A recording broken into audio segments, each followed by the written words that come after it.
Hello, all. Welcome to Technology Training Experts. We are here with the part 3 of Tosca interview questions and answers. If you have not watched part 1 and part 2, I've attached the links in the description. Please go ahead and watch it.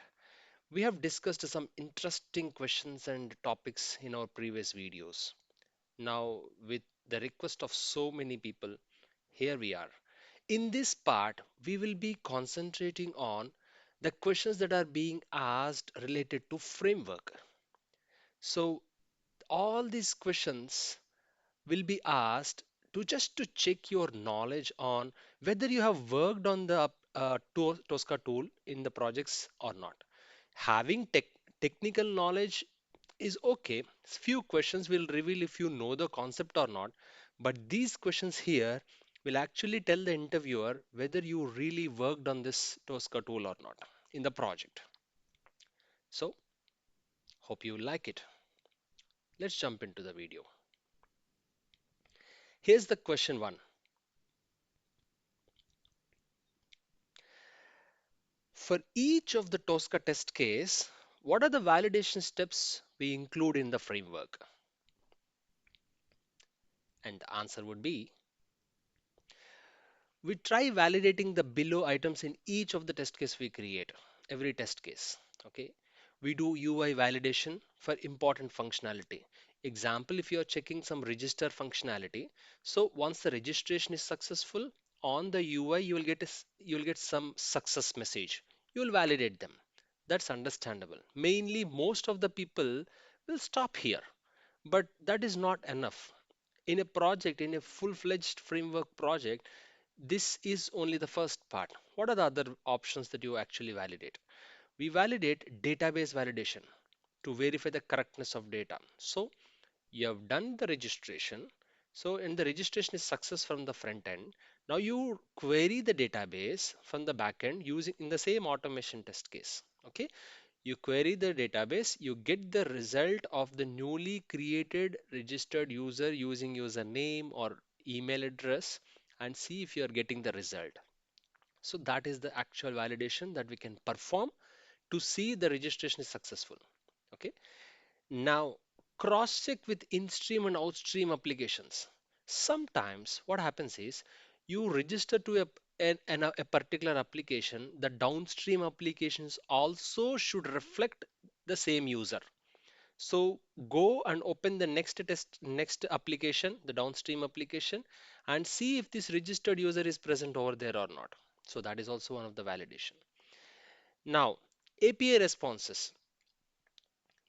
The front end UI may say you that the response is, I mean, the registration is successful or any requirement, but the API response also holds equal importance. So you send the request using the using a get request with the registered user ID, and you verify the response whatever you have got, whether it is giving the correct response or not, and 200 OK is coming or not. You verify that. Now, previous test result comparison. Now, this is really interesting. In most of, not in most, in some of the applications, what happens is uh, you will not have straightforward data with you to test. So every time the data changes. But how do you verify if your current test case is pass or not, pass or fail? You can't verify the database because the data is always changing. So what do? You take the previous execution test results, okay, and you take the current execution test results and you verify your results with the previous results if everything is same or not. Of course, few details will change. Like in the previous test case also you have done the registration, you got a register ID. In the current test case also you have done the registration, you have got a register ID. The register ID might be different. The date of registration might be different, but few other details like the registration class, the registration address, or the customer information or the team information, all these other details might be common, or an entry should be made in the made over there, or the registration ID will be the continuation of the previous one. So previously if the ID is 12345, now it should be 12346. So these are the things that you can pick up and you can compare. Very, very important and interesting. Now, these are all the different things, but let me tell you something. Not all of these are necessary. Okay, in our real time, not all these are necessary, and not all these things will be available for you to verify. But just check it, double check it. If you have any of these things, add all these things as an addition to your verification steps, just not only UI. It'll improve your test cases functionality and your weightage of your framework. Okay, now going to the question two. As a standard procedure, how many number of objects we can group together into a module in Tosca, and why? Why is important? So technically, for this answer, a module, if you take a module, you can have any number of objects inside that. You see, technically, we can add any number of objects into the Tosca module, and there is no restriction. You can add only one object, you can add five objects, seven objects, 15 objects, 30 objects, 100, 200 objects also into a same module. No issues, technically possible. But the question is, as a standard procedure, as per standard, if you are creating a framework, if you have an opportunity to do this, how many objects will be grouped together into a module? How many, what is the standard that you can set up for your team? And the reason for that. Okay. So as a general procedure, we can add 3 to 20 objects into one single module. This is a good standard number. Okay. Not less than 3 or not greater than 20 generally. But if you say, okay, my page itself has more than 20 objects, yes, you're free to do. You can add any number of objects to a single module as we rightly talked, but as a good standard point of view, 3 to 20 is the best option. And now let me give the reason for that. The reason for that is if you give less than 3 objects into one single module, okay, then you will you will have to create so many modules to complete your project, because a page itself will have 100 to 200 objects. You'll have some 30 to 40 different web pages in your application, one single application. So you take a simple math, 40 40 pages, each page will have 100 objects or 50 objects. Let's take 100. So 40 pages, that 100 objects, and you are creating two objects for a single module. So how many modules you require? So many modules. So many modules, your framework will be full and you will get confused which object is where. Not advisable. Okay. Now, what about like more than 20? If I group more than 20 in a single module, okay, if I create 40 objects or 50 objects in a single module, if tomorrow you want to use only one object out of that module, only one object, example, you just want to click on something. For that one object, your Tosca tool have to load the complete module. All 50 objects need to be loaded. That's so much of weightage on your project and on your automation tool engine. So it will take more time. The performance will be high. So less than 3, your framework will become too complicated. More than 20, your framework will take more time, so performance issues can come. So arrange somewhere around 3 to 20 in each module. That's a good method. Okay. Now, question 3.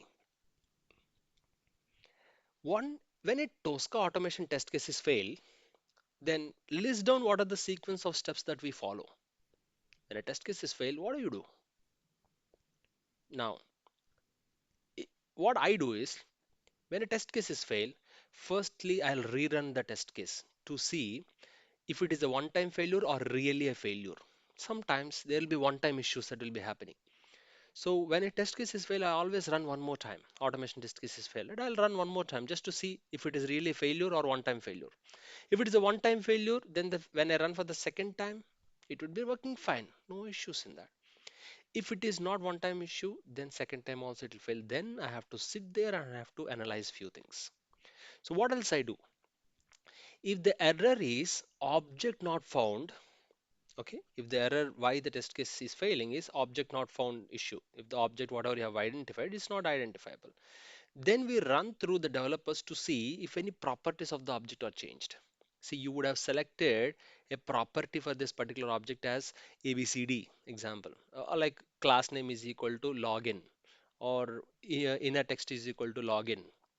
But the developer changed it to sign in because of client ask or because of some things. Okay, now in the actual application it will be sign in, and in your in your test case it will be login, not matching. That's where your test case will fail.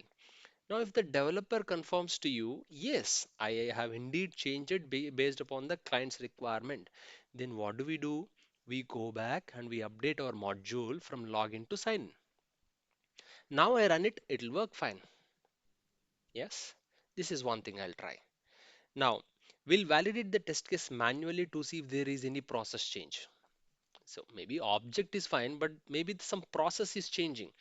Previously, when you click on this object, when you click on something, this page came, but now when you click on that option, this page is not loading. That might also cause an issue, process change. Get to know that. And if there is no process change, if none of the previous things are working, are happening, I'll go one more thing. Verify if there are any performance issues which can cause page load slowness. See, process did not change, object is good, it is not one-time failure, then I go with performance issues, which means each test case, each test step inside a test case will take a maximum of 10 seconds. That's the default time. If the application is loading slowly and if it is taking more than 10 seconds, your test case will fail. So I just want to make sure, okay, is this a performance issue? Is the page loading slowly? I have to verify it. If all of these things are not, so in case, okay, the page is not loading, in fact, it is really an issue, then I'll raise a bug to the developer. No change, object is good, no performance issue, which means the functionality is not working fine based upon our requirement. So these are the things I explain in an interview. As an interviewer, I'll expect the people to explain me this. So only a person who actually worked in an automation can understand all these details, not just with only technical knowledge. Okay, I verify that. That's with question three. Moving on to question four. List down the important Tricentis certifications and specify the correct order of attempting them. And how many have you done? I have been asking this question recently, very recently, from past 1 year. The reason for asking me this question is to the participants is uh, in 2024, Tricentis has changed its process a lot. Previously, some of the certifications in an order, specific order, are as below: Automation Specialist Level 1 and 2, AS1 and AS2. And after this, you will attempt TDS1 and TDS2. And after that, you will attempt AE1. And there is one more certification called AE2 Advanced. And there are other certifications like API, Q test, and DB2, and SAP, and TQL. All these are different certifications that we do previously. But in 2024, Tricentis has come up and said, like, you know what, let's combine all of these things and let's no more call any of these things as certification. It's all a consultant certification, but once you complete it, you will get a badge. So it's all about products: Tosca product consultation, Q test product consultation, Neoload product consultation. So it's more of consultant. So now recent certifications, it's not called a certification. In fact, it is called as a badge. Tricentis Tosca product consultant, Tricentis Qtest product consultant, and many more certifications. So in the interviews, many people are failing to answer the last two. People are going back to the same old things. AS1, AS2, TDS1, TDS2. Yes, those were previously. So if you are not answering the latest interview, latest certification badges, the courses names, right? Then which means it tells you that you are not up to date with the Tosca. So get to know what things are latest in Tosca, what is happening in Tosca, what are the new products in Tosca, and what are the new certification courses in Tosca. Get to know these things. If a new version is coming, what are the changes that were presented in this new version compared to the previous version? We have to be accustomed with all these details. Okay, so now going to the question 5. So in modules, we see values in value range column for objects. If you take modules, the modules will have objects, objects will have value range. Explain its importance. And can we modify these values anywhere? Answer me this question. Now, the answer for this would be very simple. Okay. Tosca is actually intelligent enough to understand what type of object that you're scanning. Example, you right click on a folder, you open the web application, you right click on the folder and you scan the application and you identify the objects. The moment you select that objects, the Tosca is intelligent enough to understand, okay, this is a link, this is a button, this is a text box, this is a div tag, okay, this is a radio button, this is a drop down. So it will identify what type of object it is. And based upon the type of object it is, it will also suggest us few actions that you can perform on this particular object. There are few examples. If it is a button, the tool understands that, okay, you can only click on that. If you take a button, right, you can't do right click on a button like enter button, submit button. You can't do right click. You can simply click on it. That's it. But if you take a link object, right? If you take a link object, what do? You can either click on it or right click on it. If you take a text object, right, then you can click on it, right click on it, and also double click on it. So you can do different actions on different objects. So value range is the column where all these suggestions were made. Now that's the first question. What is the second question that we have asked here? Can we modify these values? Yes, of course we can modify these values. So in the value range column itself in modules, I can add more values here. So if the button object is given as a click, I can add right click also to it. Whether I use it or not, that's a secondary part. But I can still add that value. If it's a link object, I can add click and right click and anything else. So this is the importance of it. These values appear in the test case steps values as a drop down. We can modify these values, add more or delete the existing value range. So this is about value range. Okay.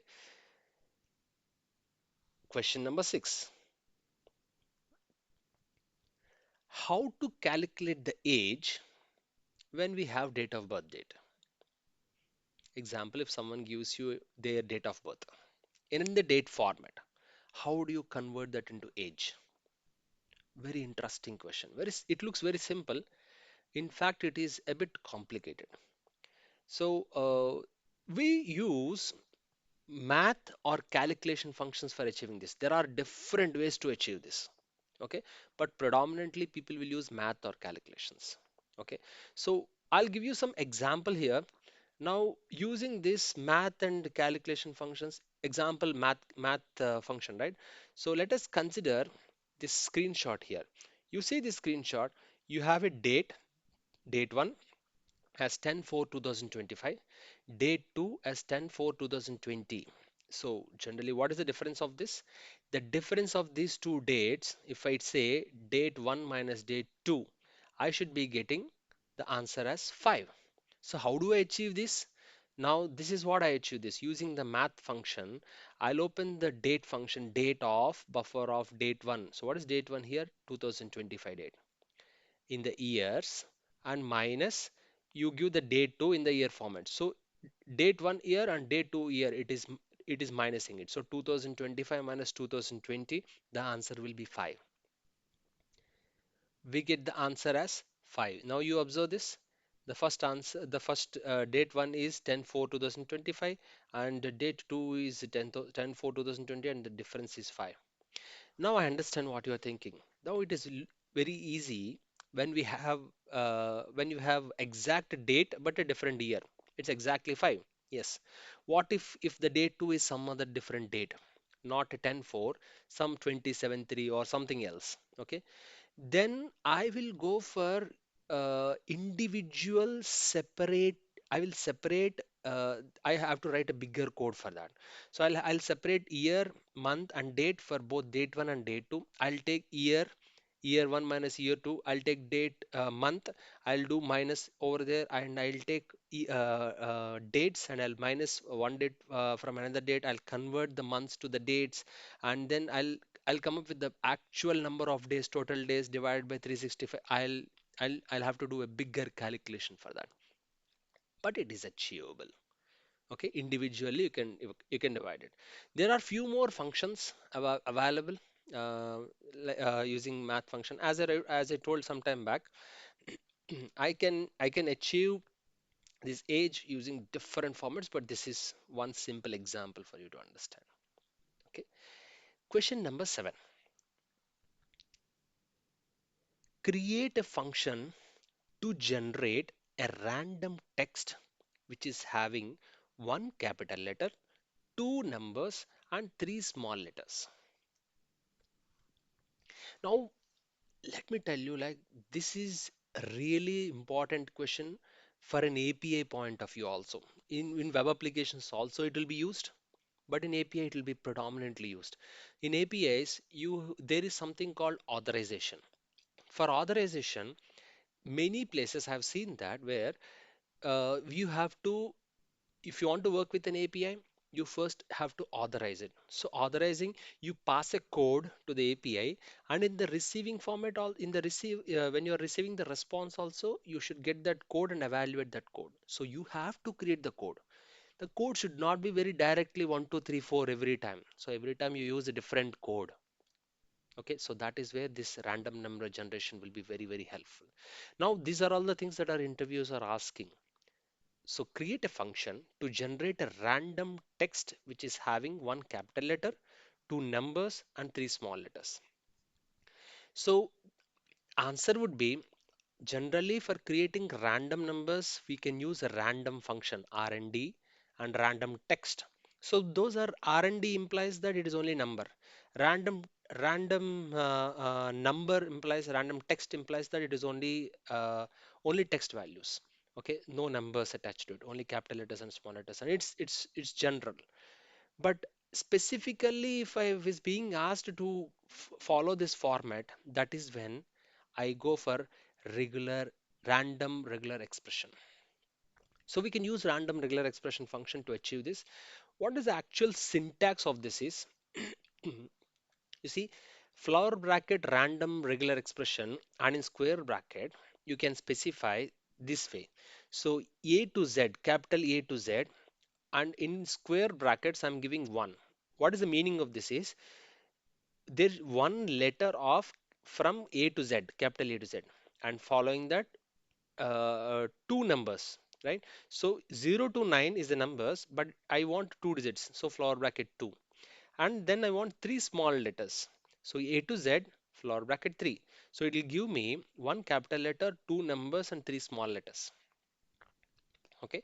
So when I execute this, I'll get, so as I told you, flower brackets denote numbers. When I execute this, we get a text.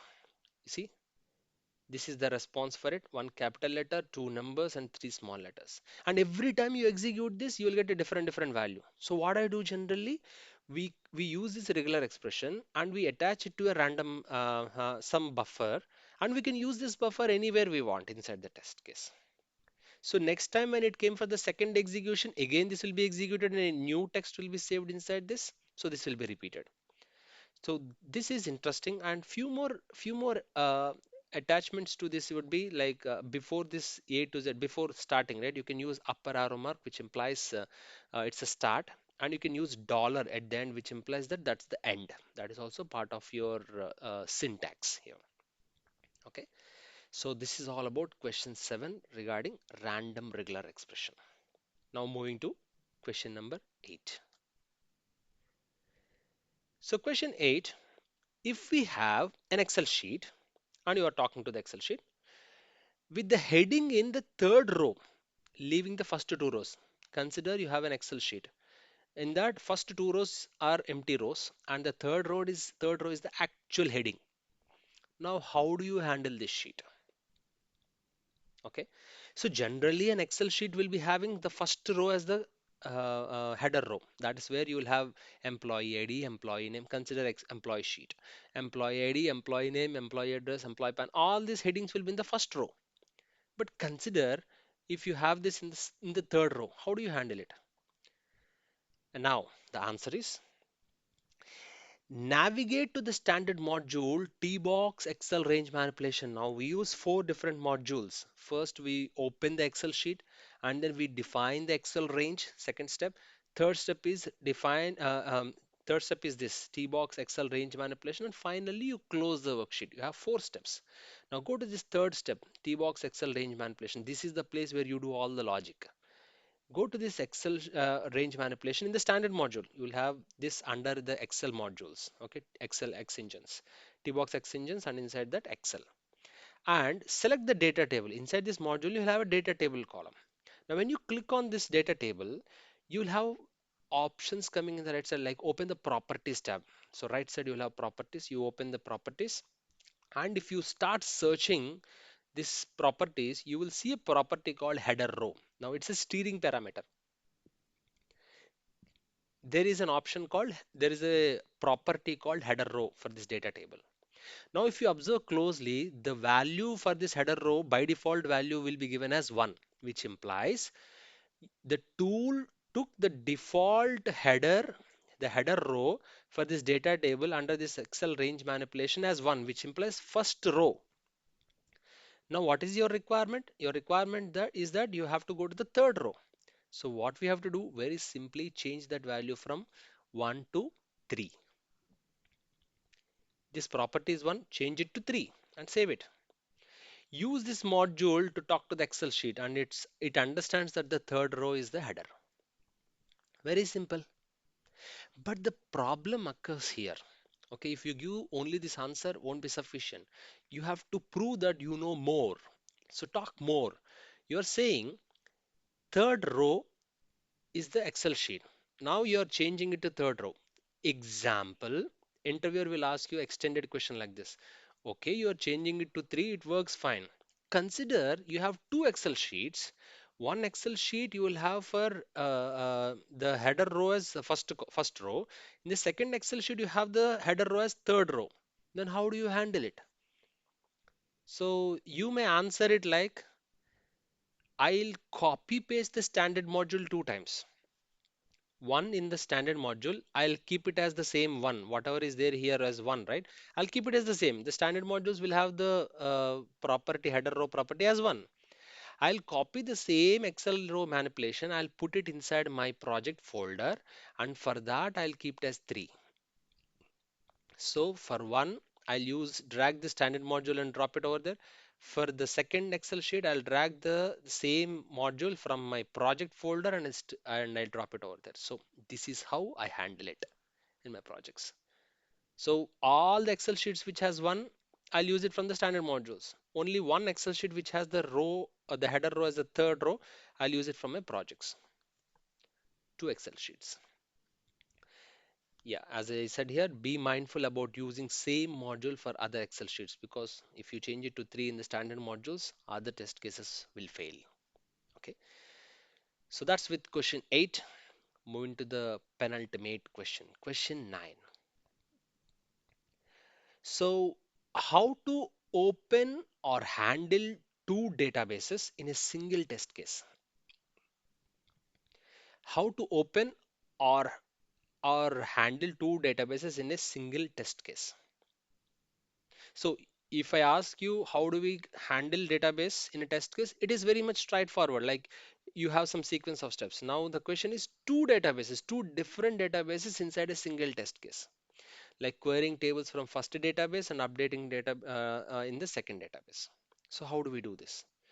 So what we do is like it's simple. People, the moment I ask this question, right, people will start thinking that okay, there are two databases. I have to do everything two times. In fact, you have to do only the open connection two times. That's your answer. I just have to open the connection two times. So for connecting to a database, what we generally do, we use the standard module called tbox db open connection under the database with valid DSN details. We drag that module, we drop it on the test case, we give the valid DSN details. Consider we give the connection name as db1 for our first database. Fine.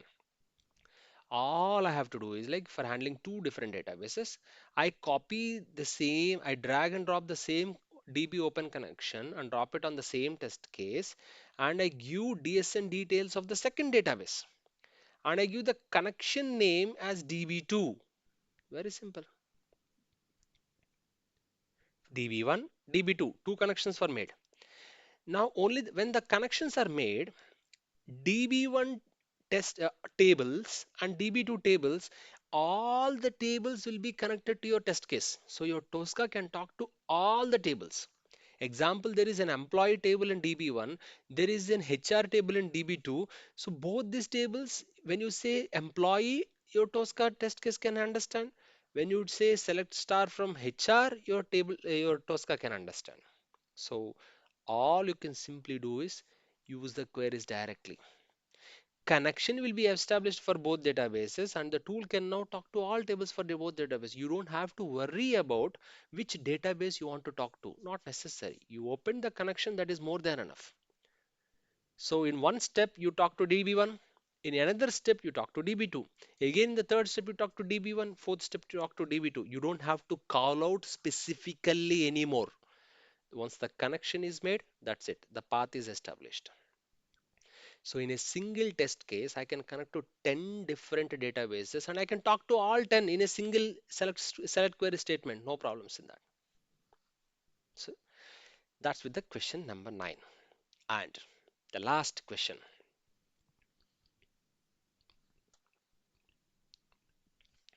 Question number 10. How do we handle or run the regression suite for different environments like QA, CAT, and UAT? So you might be knowing how to create a workspace, how to create a suite and test cases. You would have created very good project automation, very good, fine. But at the end of the day, example you have consider that you have created all your test cases in QA. Consider we have a regression suite of 200 test cases created in QA. So now I want to push all of that to CAT environment or UAT environment or prod environment also. How do we do that? So people follow different procedures for this, but I'll tell you in projects what really happens. What is the best method to handle it? So I'll tell you two answers. The first answer is the legitimate answer. The second one also people will do it. So consider this: you have a regression suite of 200 test cases in QA. Now we create the suite in QA, giving all the data input in a configuration file. So all the usernames, passwords, the connection details, the URLs, and everything we give in a configuration file in QA. So we are all good, and QA it is all working fine. All the 200 test cases are working fine. So what do we do is like we push this 200 test case suite. Okay, we push all of these 200 test cases into, we export all of this into a .tsu format. So all these QA test cases, whatever we have created, right? Like we export all of that into .tsu format. Now a separate common repository will be maintained for each of the environment. For QA, one separate environment repository. For CAT, a separate repository. For UAT, separate repository. This is best procedure to use, and this is how most projects work. So as you have created 200 in QA, you push all of these things, export all of these things into as .tsu format and locally, and then go to that second repository, go to the CAT repository. Now import this QA test cases into CAT. So all the test cases will come to CAT environment now. The configuration file also will come to the CAT environment. Now what you have to do very simply change the parameters in the configuration file that are specific to cat now. Change the QA values to cat values. Done. Your automation suite is ready. You can now execute happily. So if you want to go to UAT, what do? Create a separate repository for UAT. Now export all this cat environment or even the QA environment, right? Like export all those test cases into locally and then import them again into the UAT and change the values in the configuration file and execute this. This is one answer. This is the legitimate answer. This is how a standard procedure should be done. What people, some projects, what they do is like inside the same repository. Okay, I have created in QA repository, right? Inside the same repository, they copy paste the project folder 3 times. One is for QA, one is for CAT, and one is for UAT or prod, whatever it is. And there itself, they change the configuration parameter values and execute this. This is also works fine, but not a good standard. When you do audits, right? They will definitely point out because a single repository is only for one environment. The reason why you want to do cat and UAT environment is your environment is different. So go for a different repository. So this is what is the background of the regression suite. So that's the end of our questions here. Now, I hope you really enjoyed it. These questions, whatever we have discussed here, are being asked recently to check if you really had hands-on experience in the real-time projects inside projects.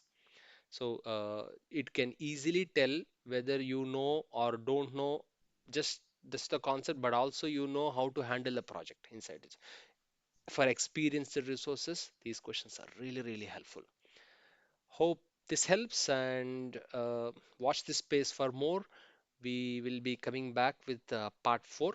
We'll be working on some scenario-based questions. Thank you. Thanks for watching. If you enjoyed this video, please hit the subscribe button and turn on the notifications so that you will never miss our next concept.